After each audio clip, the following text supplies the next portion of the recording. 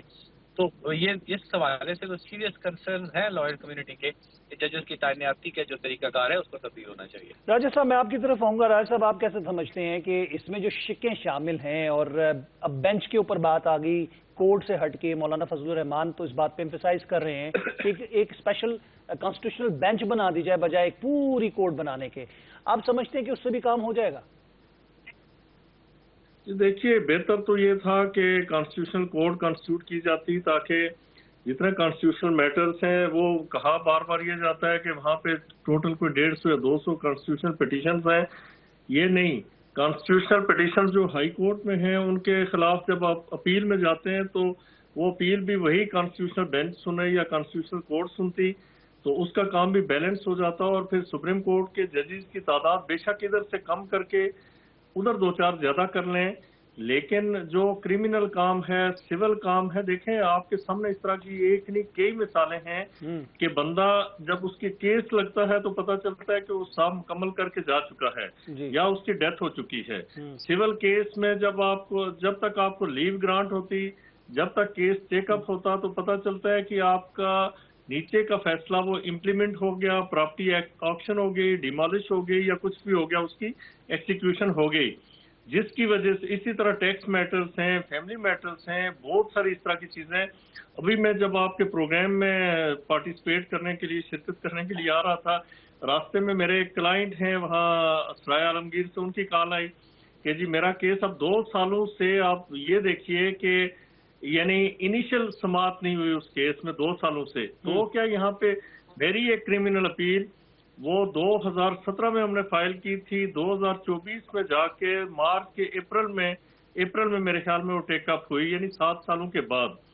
تو لوگ یہ سمجھتے ہیں کہ شاید اس میں وکلا کی کوئی غلطی ہے. یہ میرے فاضل دوست بیٹھے ہیں دونوں، ہمارا کوئی قصور نہیں ہوتا. ہم ارلی ہیئرنگ کی پٹیشنز دائر کرتے رہتے ہیں، وہ چیف صاحب چیمبر میں ہی سماعت کر کے یا ان کا اسٹاف کو دیکھ کے وہ ملارڈ کے مزاج کے حساب سے ہیں، وہ لگوا لیں کہ نہ لگوا لیں، یا رجسٹرار جو ہے وہ بھی ملارڈ ہی ہوتے ہیں حساب سے. ٹھیک یا تو ٹرن میں وقفہ لیتا ہوں راجہ صاحب، میں اسی پہ گفتگو کروں گا بریک کے بعد قمر سبزواری صاحب سے بھی. میں لیتا ہوں وقفہ، اس کے بعد دوبارہ ویلکم بیک ناظرین، ایک دفعہ پھر خوش آمدید کہتے ہیں آپ کا پروگرام نیوز ون ٹونائٹ میں. میں قمر سبزواری صاحب آپ کی طرف آؤں گا کوئکلی اور بات پوچھوں گا کہ جو راجہ صاحب نے بات کی ہے اور جس طرح ہائی کورٹس میں سنوائی اکثر نہیں ہوتی، ڈیٹڈ آفس ہو جاتے ہیں کیسز، لوگوں کو انصاف ملنے میں بہت تاخیر بھی ہوتی ہے، یہی جج ایلیویٹ ہو کے پھر سپریم کورٹ میں بھی چلے جاتے ہیں. آپ سمجھتے ہیں کہ ان کی تقرری کے حوالے سے ایک پیپر جیسے کہ فیڈرل جسے کہہ سکتے ہیں کہ کمیشن ہوتا ہے، اس کے حوالے سے جو سی ایس ایس وغیرہ کے لیے بات کی جاتی ہے، تو اس کے لیے بھی ایک جوڈیشل ٹریبیونل ایسا بن جائے یا ایک کمیشن بن جائے جو امتحانات لے، اور یا سی ایس ایس کی طرح ہی پیٹرن پر اس پر اپوائنٹمنٹس کی جائے؟ قاسم بھائی شاید اس کی ضرورت نہ آئے، لیکن یہ بہت ضروری ہے کہ کارکردگی جو رہے ججز صاحبان کی اس کو کوئی جانچنے کا طریقہ ہونا چاہیے. اور دوسرا، جہاں یہ آئینی ترمیم ہونے جا رہی تھی تو یہ بہت خوش آئند ہوتا. میرا ایک چھوٹا سا سوال اس میں ایڈ کر لیجئے، میرا ایک چھوٹا سا سوال ایڈ کر لیجئے. ایک جج صاحب چاہے وہ لوور کورٹ کے ہوں، ہائی کورٹ کے ہوں یا سپریم کورٹ کے ہوں، وہ ایک غلط فیصلہ دے دیتے ہیں. میں اس وقت کانسٹیٹیوشنل کورٹس کے فیصلوں کی بات نہیں کروں گا یا ان کے کانسٹیٹیوشنل معاملات کی بات نہیں کروں گا، اس کے لیے بھی کوئی سزا یا جزا ہونی چاہیے. وہ کہتے ہیں نا جس طرح پوائنٹس ملتے ہیں ان کو کیس نمٹانے کے حوالے سے، یہ بھی ہم نے سنا ہے کہ ان کے پوائنٹس ہوتے ہیں کہ کتنے کیسز کو ڈسپوز کیا، کتنوں کا فیصلہ کیا. تو آپ کیا سمجھتے ہیں کہ اس کے لیے سزا اور جزا بھی ہونی چاہیے اگر غلط فیصلہ ڈیسیژن ثابت ہو جاتا ہے کہ انہوں نے غلط فیصلہ دیا یا کسی انداز میں اس کے اندر کچھ اور چیز شامل تھی، تو اس کے اوپر بھی کوئی قدغن ہونی چاہیے؟